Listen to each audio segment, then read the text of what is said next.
honored guests, graduates, colleagues, ladies and gentlemen. On behalf of the Central European University, it is my pleasure to welcome you to our first ever graduation ceremony for undergraduate students.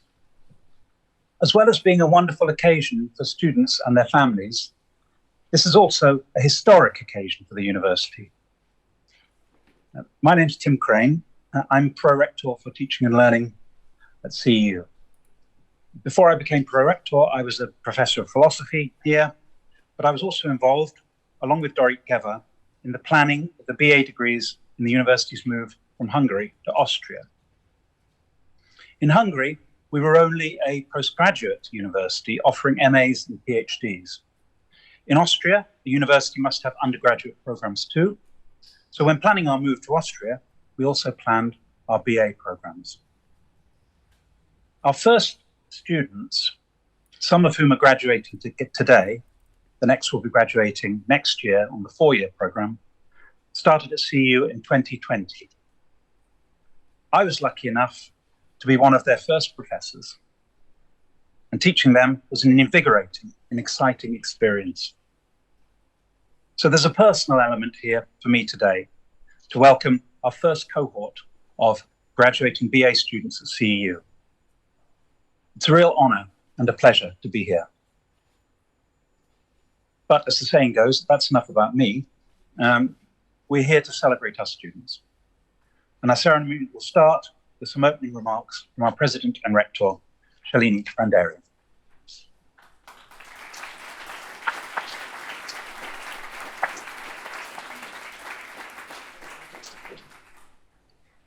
Dear class of 2023, it's a great pleasure for me to share your joy on this important occasion, both for the CEU as an institution and especially for you as our very first cohort of undergraduates who have completed their bachelor's degrees at the CEU.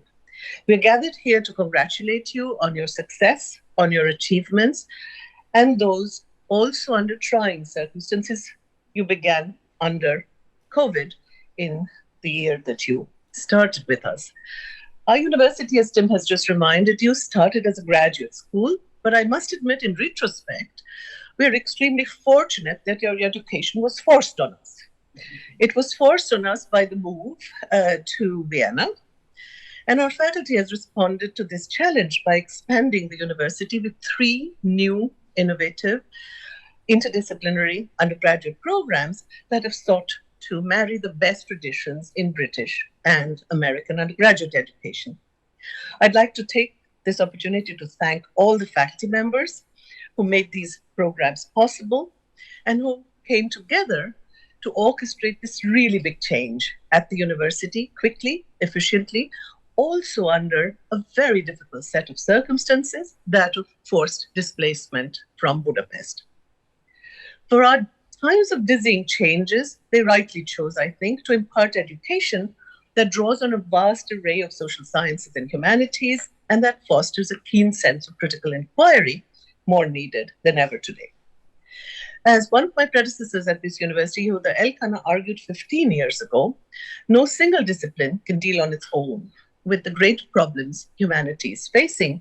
And he named 15 years ago climate change, hunger, poverty, public health, sustainability, and security. It would certainly be presumptuous to hope that we have taught you in your undergraduate 3 years to solve all of these problems.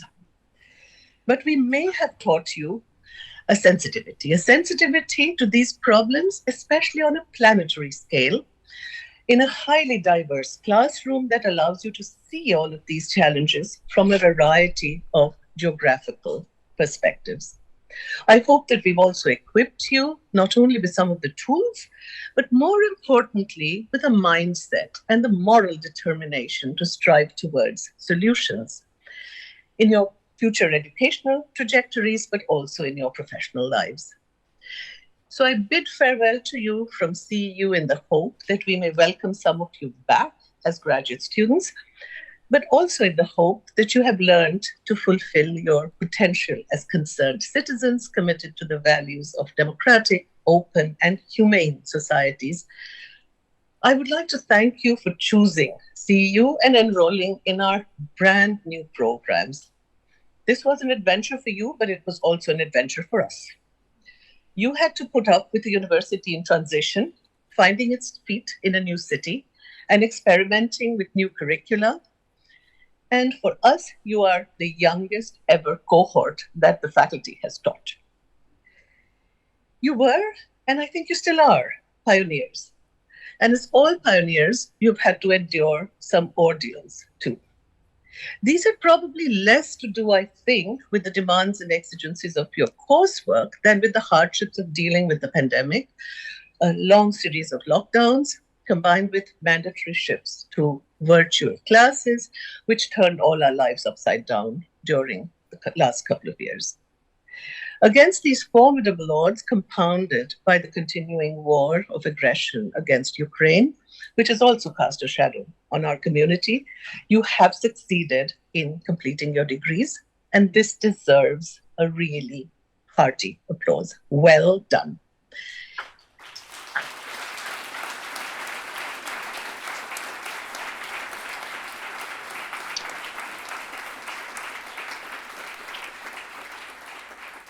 And despite having had to live through exceptional times, and as I said, some experimental times on our part as well, I'm sure you will nurture fond memories of your years with us.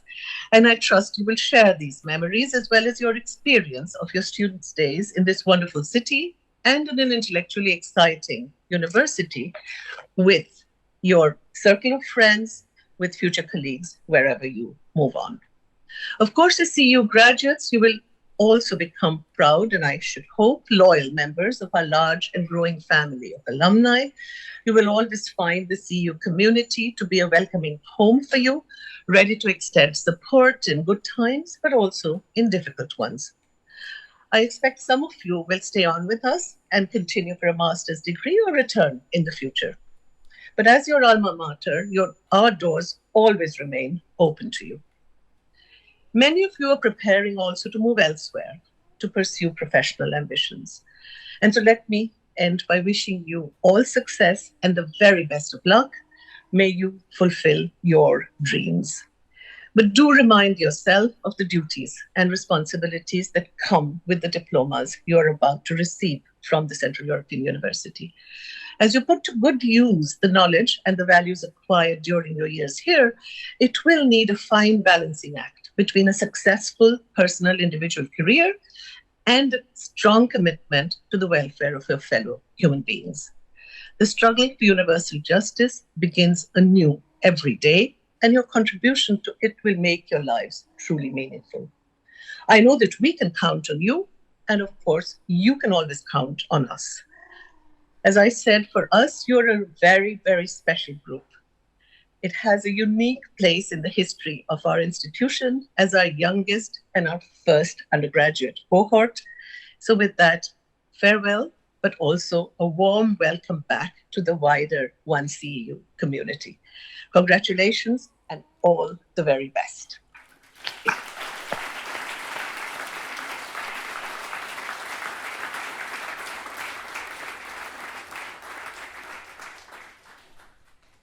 Thank you, Shalini. I would now like to invite Jeffrey Smith, who's the chair of our Board of Trustees, to give his commencement address.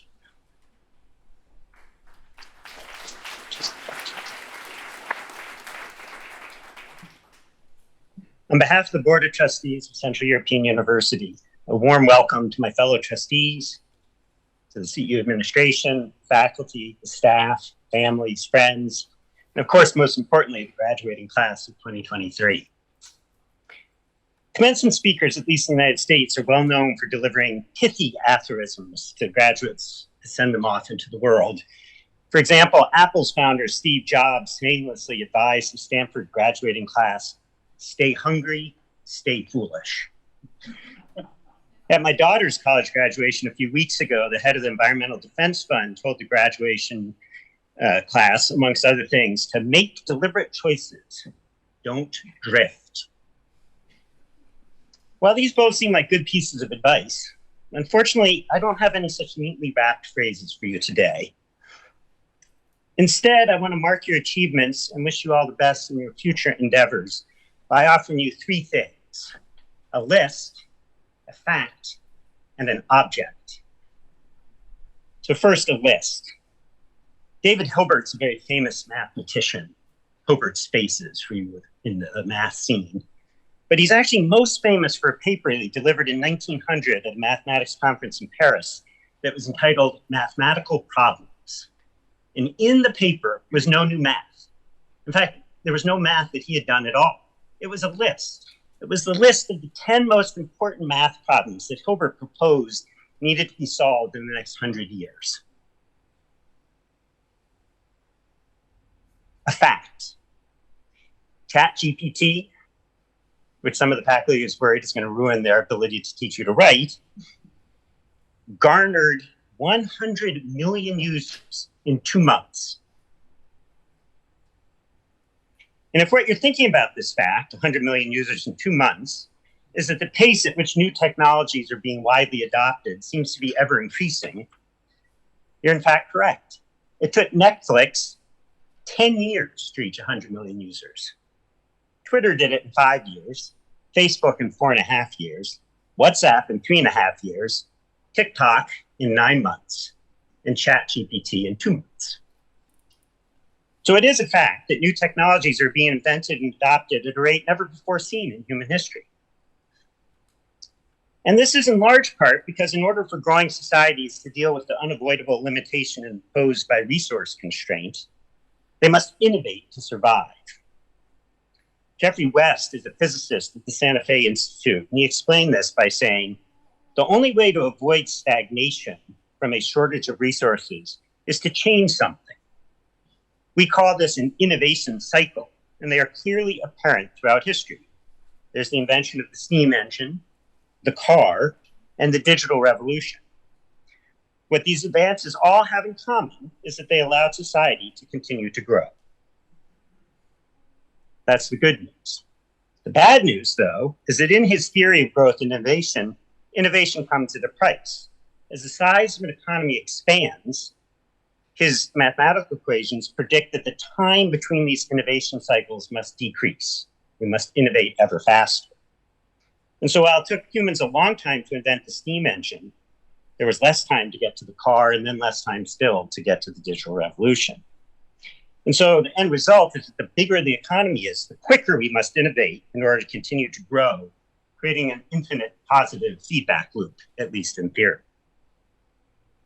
Finally, the object I would like you to leave you with today is a lighthouse. So we're ship owners, is what you're going to do after graduation. You're going to become a ship owner. And I'm a ship owner. And we sail by the same rocky shore. And periodically, our ships hit the rocks and we sink. So we have a problem. How do we solve this sinking ship problem? And so I come up with an innovative new technology called a lighthouse. And I come to you and I say, hey, I've got this solution to our problem. We're going to chip in and together we're going to build a lighthouse on the shore. Do you, in fact, give me any money to build the lighthouse? You do? Okay, we're in business together. Do you give me money? You're a very altruistic group. Many of you might choose not to give me money. Why? Because lighthouses, while there are many interesting things about them, have two particularly interesting elements. One is that they're non-rival. We can all consume the light, and I can't stop you on your ship sailing by from consuming the light. Sorry, that's the non-excludable bit. Can't stop you from sharing the light with me. But it's also non-rival. We can all use it, but we don't use it up. So those of you who had some economics may know that this is called a public good. Public goods are fantastic, but unfortunately, because we can free ride on them, a normal market economy tends to underproduce public goods. So we don't get enough lighthouses built on the shore. So maybe I was wrong. In fact, maybe I do have some pithy aphorisms for you after all. In fact, I have 3 of them. I charge you to make a list. Make a list of the most important problems of your time. Find out where they live and work on them. Some of the problems, as with David Hilbert's list, still haven't been solved, even though he propounded them in 1900. But the work done on them has had enormous spillover benefit. It has organized the mathematical community. It has inspired all sorts of new findings that have benefited all of us. And so while you may or may not solve the specific problem you set out to solve, your work will create enduring value if you choose the right problems to work upon. Second aphorism, engage the facts. Recognize that the world will rely on new innovation cycles to reach the solutions for these problems that you identify. But be wary of the costs of an ever-increasing rate of change. The social, cultural, political, and environmental impacts of an ever-increasing rate of change are all around us, and you've lived through many of them yourselves. And unfortunately, some of those impacts are negative. And so what must we do? And when I say we, I mean you. You must build lighthouses. One way to solve the problems and mitigate the costs of rapid innovation cycles is to build public goods that benefit both ourselves and others. Because these types of solutions do not arise naturally through the simple economics of supply and demand, we must consciously realize that we are all dependent on others for our well-being. And at least some of us must take the challenge of building the lighthouses necessary for the rest of us to avoid crashing on the rocky shore. Class of 2023, we look forward eagerly to watching you go forth and engage the world that is, but more importantly, to watching you help bring about a world that ought to be. Congratulations and best wishes.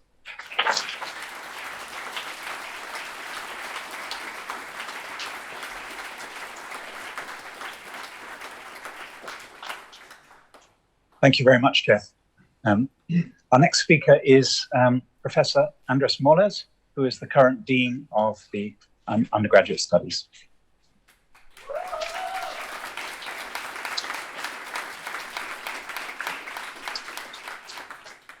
Good morning. My heartfelt congratulations to all and each of you on this very important day. I remember 5 or 6 years ago, we were in Budapest, and we found out that in order to operate here in Vienna, we would need to develop undergrad education. So the news was received with a mixture of excitement, trepidation, and I have to say a bit of fear. The whole university came together to design and accredited BA programs. Today, we're celebrating the achievement that started that day. This is the first ever CEU BA graduation. We are grateful to you for having applied to CEU and for having spent 3 years with us. Everyone at CEU, and especially at the BA unit, are incredibly proud of you. But as Tim said, it's not about CEU, it's not about us, it's about you. So first I want to express my admiration because you managed to finish your degrees under exceedingly difficult circumstances. Very early in your studies, you endured a global pandemic that shattered the way in which we usually relate to one another. You spent many months in lockdowns, endless hours on Zoom, with very little human contact, if any. Despite these difficulties, you demonstrated resilience, strength, and discipline. These are commendable features. I am sure we all learned from these times the importance of solidarity, social contact, and patience. Graduation ceremonies celebrate not only the end of a cycle, but also new beginnings.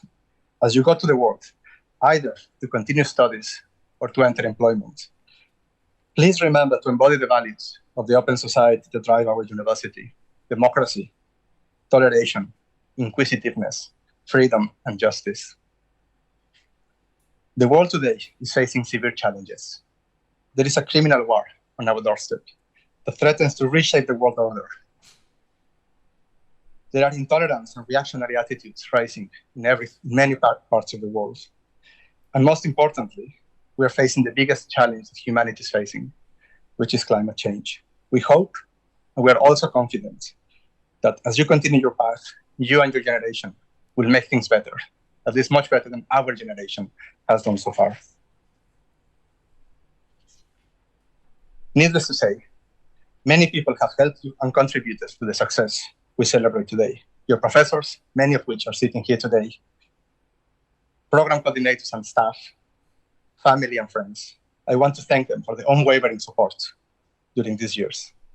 From today, you are no longer CEU students. Instead, you join our alumni network. You will find friends and friends of friends everywhere in the world. Last but not least, remember, the doors of this university will be always open to you. This is your home. Thank you very much, and congratulations.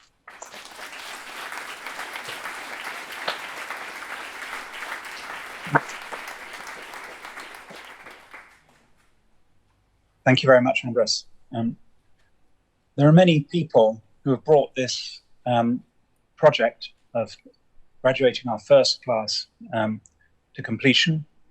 And I will just mention here the wonderful BA office that we have: Tanya, Alsbeta, Matt, Lydia, and Zephyr.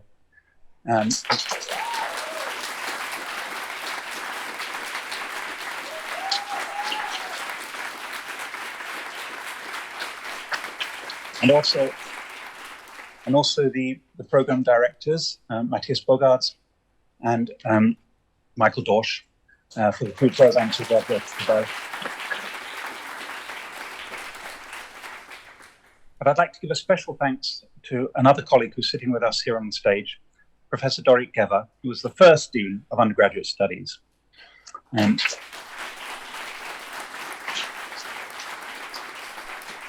Dorit is a professor in the Department of Sociology and Social Anthropology, as well as being the first Dean of Undergraduate Studies at CEU. Dorit was one of the people who designed CEU's undergraduate degrees as the university moved to Vienna. She played an absolutely key role in establishing CEU as an undergraduate teaching institution here in Vienna, and the university is deeply grateful to her for her efforts. I'd like to invite Dorit to give a few words.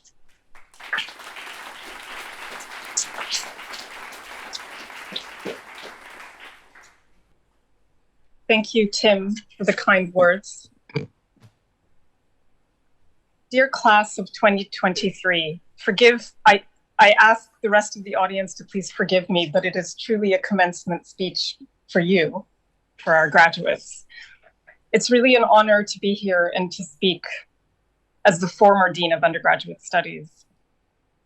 Now that we're all peers and I'm no longer your teacher, my words today will take a rather personal note, much more than had been in the past because I'm no longer your teacher.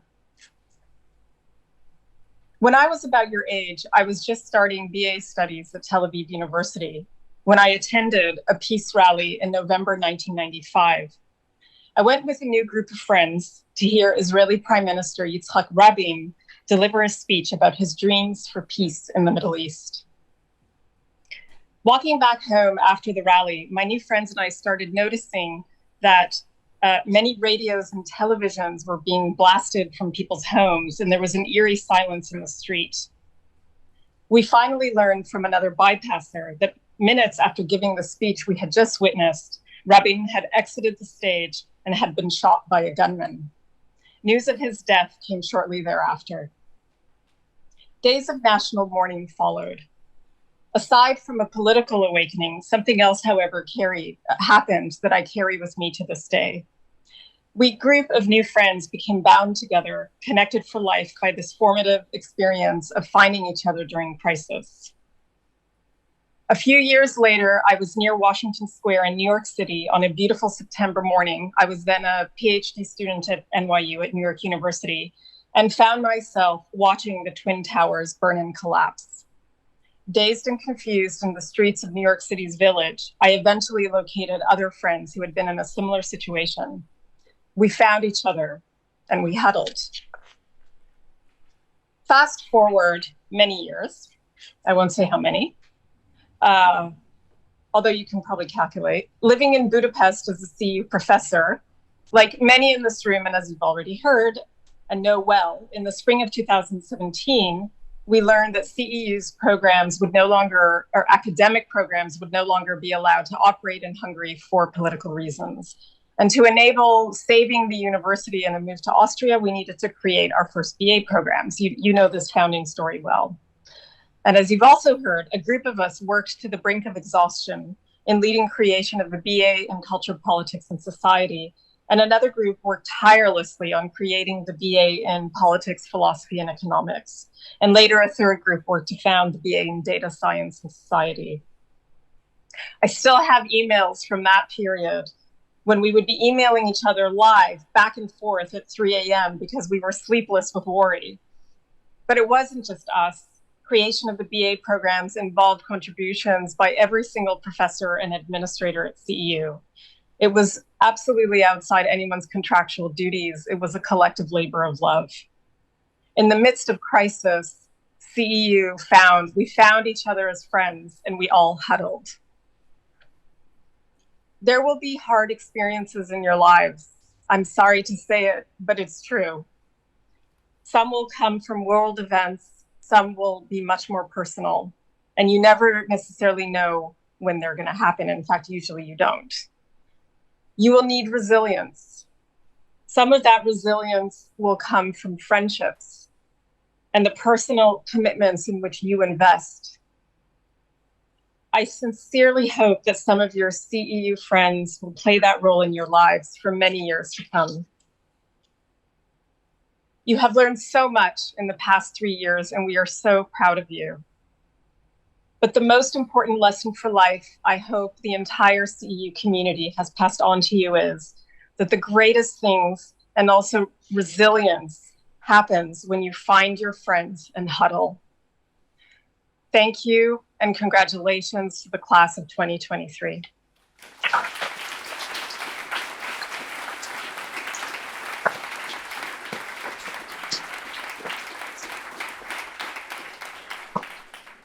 Thank you, Dorit. I'd now like to welcome our student speakers, Fiona Bogensberger, Beatrice Bottura, Anna Fleiss-Monova, and Natasha Powell.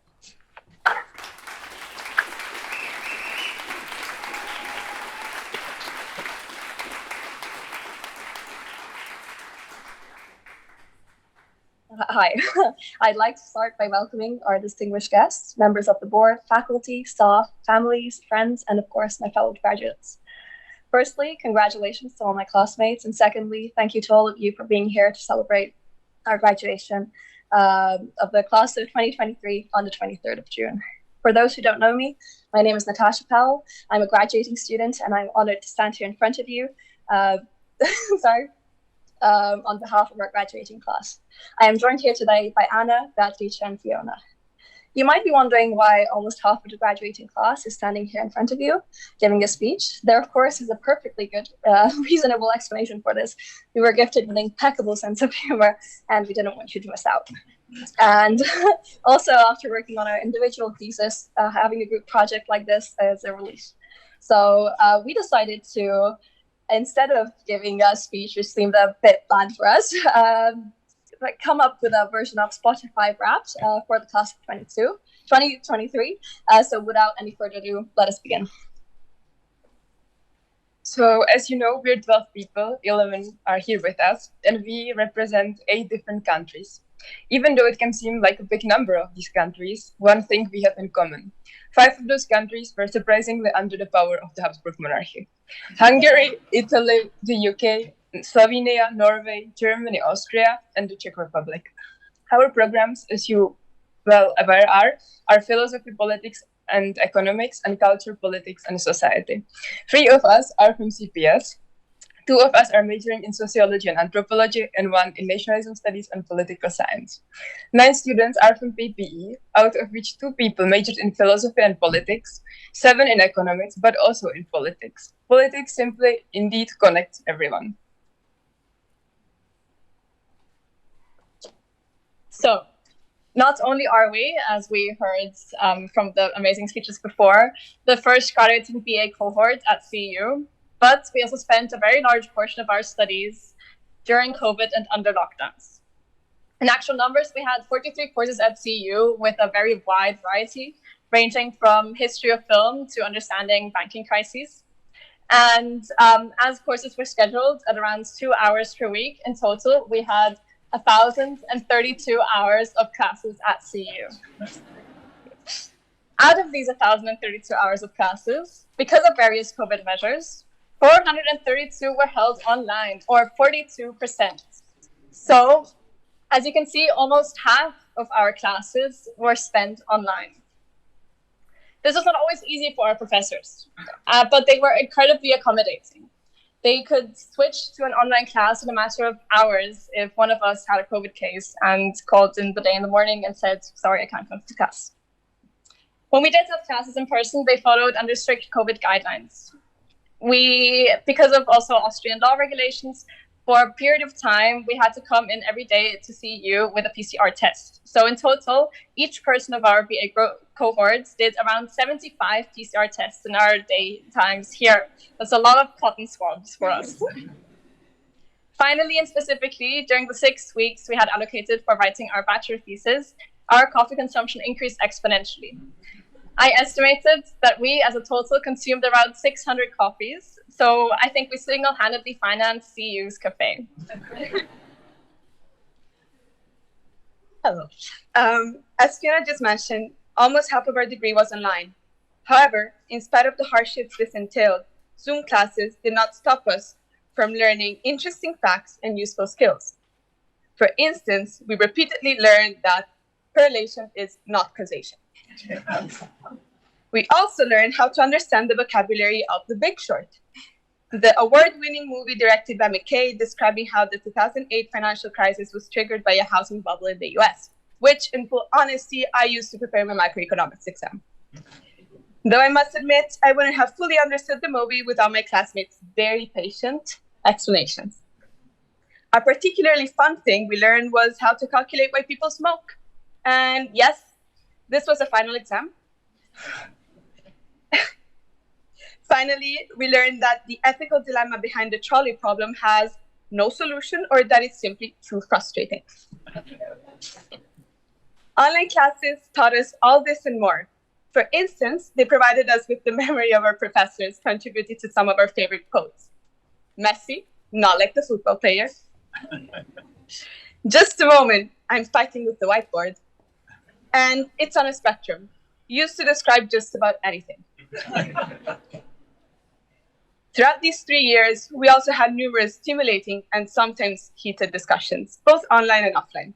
Some controversial examples are whether nation states and citizenship should exist, whether we are all brains in a vat, whether we should study ancient philosophy, you know my answer, whether it is ethical to buy or sell an organ, and whether wealth taxes should exist, and if so, how they should work. It is quite obvious that we studied social sciences, isn't it? Overall, though topics such as globalization, the environment, populism, utility maximizing, the median voter theorem, and the prisoner dilemma were useful teachings, my classmates' stories and perspectives, always so innovative and diverse, have always been invaluable and will always be close to my heart.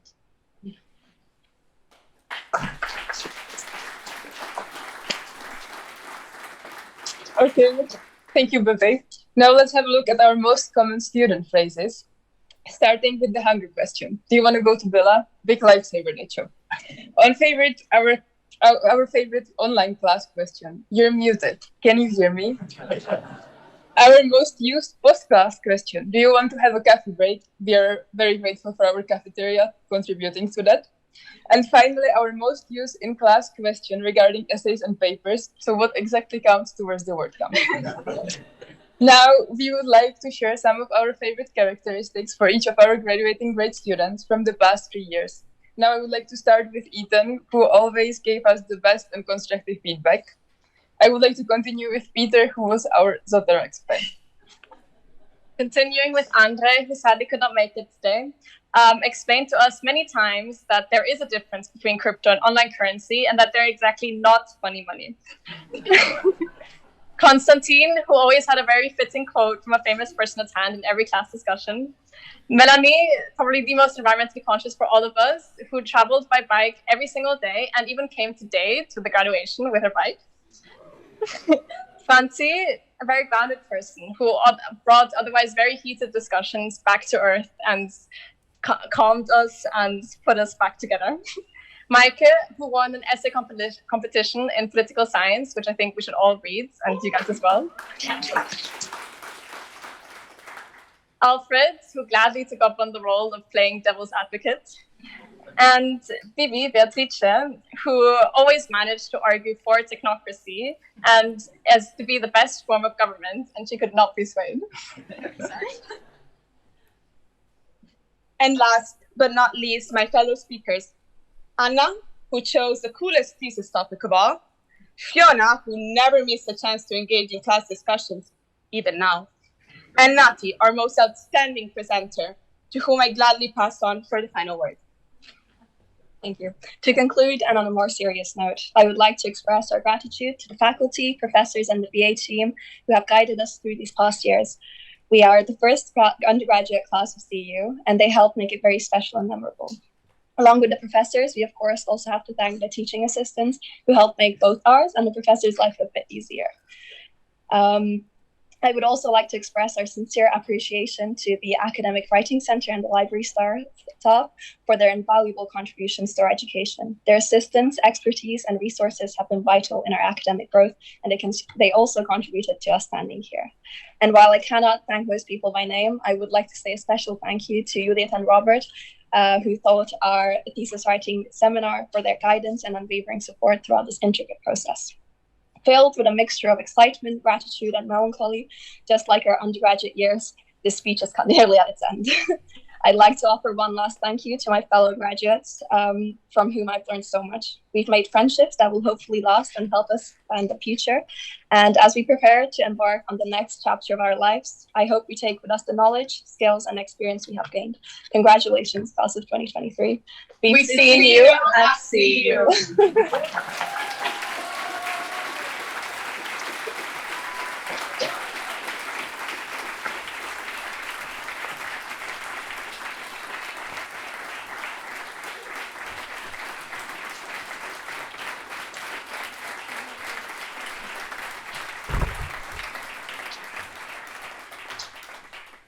Thank you very much, Natasha, Fiona, Anna, and Beatrice. We will now have a short musical interlude from the Austrian Brass Consort, who will play a rondo by the French composer Jean-Joseph Moret.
Thank you very much.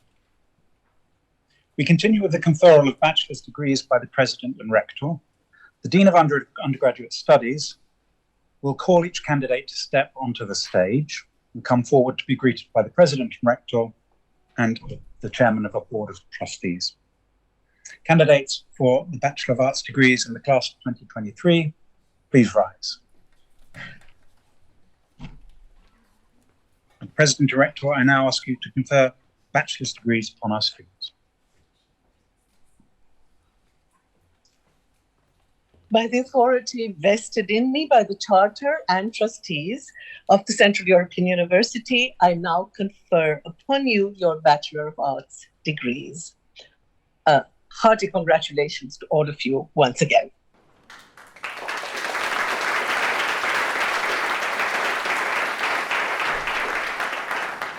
Now the candidates for the Bachelor of Arts will be presented by the Dean of Undergraduate Studies, Professor Andres Moles.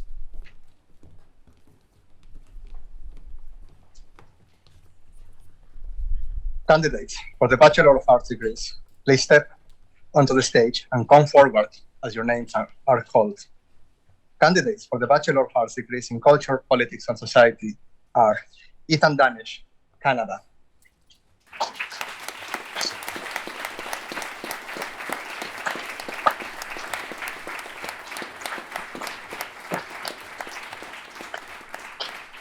Anna Fleischmanova, Czech Republic.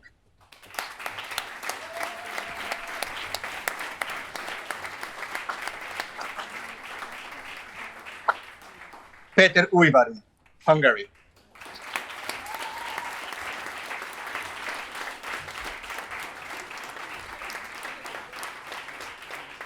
Candidates for the Bachelor of Arts degree in Philosophy, Politics, and Economics are Fiona Bogensberger, Austria.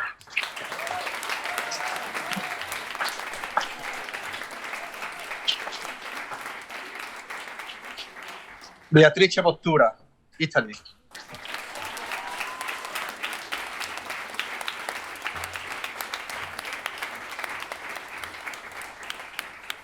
Maike Elsafer, Germany.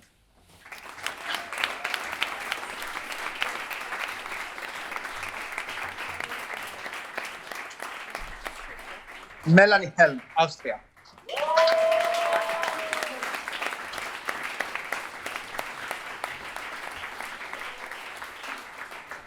Franziska Marfold, Austria.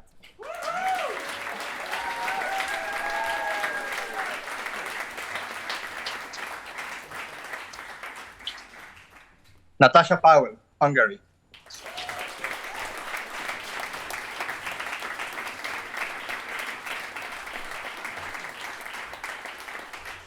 Alfred Billum, Norway.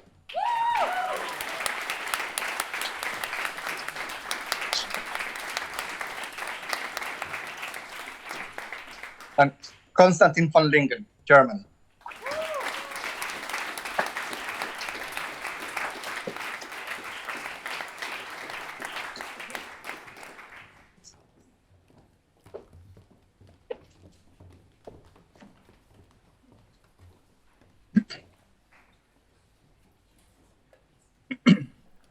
Today we'd like to honour two graduating students who in their time at CEU have gone above and beyond in showing their dedication to the BA programmes and to CEU.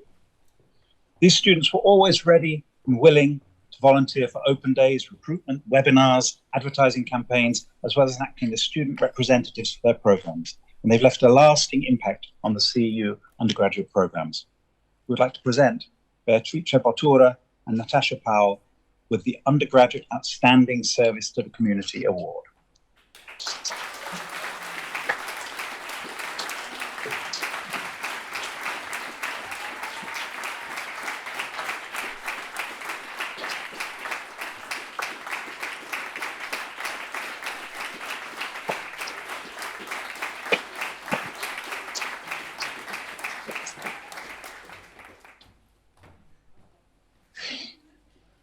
And now finally, we move to a special moment in the graduates' lives with a very peculiar ritual.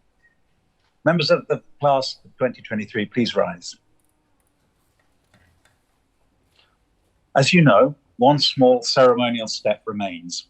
So in a moment, but not yet, I will ask you to move the tassel on your cap from the right side to the left side, slowly. This symbolic gesture formally identifies you as a university graduate. After that, I will count to 3, so you can throw your caps in the air together at the same time. And a photo will be taken. So now, please move your tassel to the left. And now I'll count to 3, so you can throw your cap. 1, 2, 3. Now!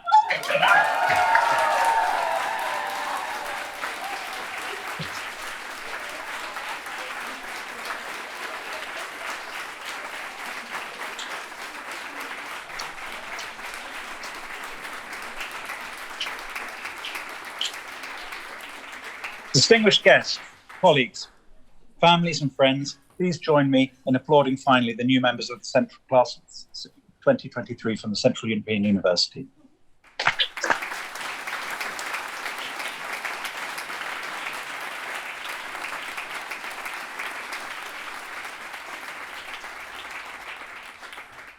And before we do our recessional procession, I'd like to invite you all to a reception in the adjoining room behind us. Our ceremony has now come to an end, and we're ready for the recessional.